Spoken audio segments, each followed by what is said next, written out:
তো এটা হয়েছে, আরে না এটা হয়েছে, আরে না এটা হয়েছে, আর এই করে হয়েছে। বাংলাদেশে দুই ধরনের পার্লামেন্ট আছে, একটা হইলো চায়ের দোকান, আর একটা হইলো ঢাকা যে পার্লামেন্ট আর কি, যেখানে এমপি মন্ত্রীরা কথা বলে। ওইখানেও একজন স্পিকার থাকে। চায়ের দোকান নামে যে পার্লামেন্ট আছে, এখানেও একজন স্পিকার আছে। ওই স্পিকার হলো দোকানদার, আর কাস্টমার হইলো এমপি মন্ত্রীর ভূমিকা পালন করে। ওই সংসদ ভবন, মূল যে সংসদ ভবন ঢাকা যেটা আছে, সেটাতে পাশ হয় জনগণের সুবিধা অসুবিধা নিয়ে।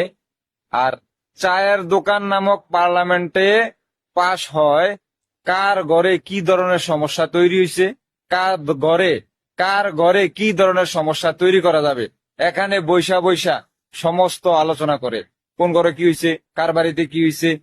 একজন আরেকজনের খোঁচা মারে, দোস্ত এটা হয়েছে, আরে না এটা হয়েছে, আরে না এটা হয়েছে, আর এই ঘরে হয়েছে। সমাজের মধ্যে বিশৃঙ্খলা সৃষ্টি করে।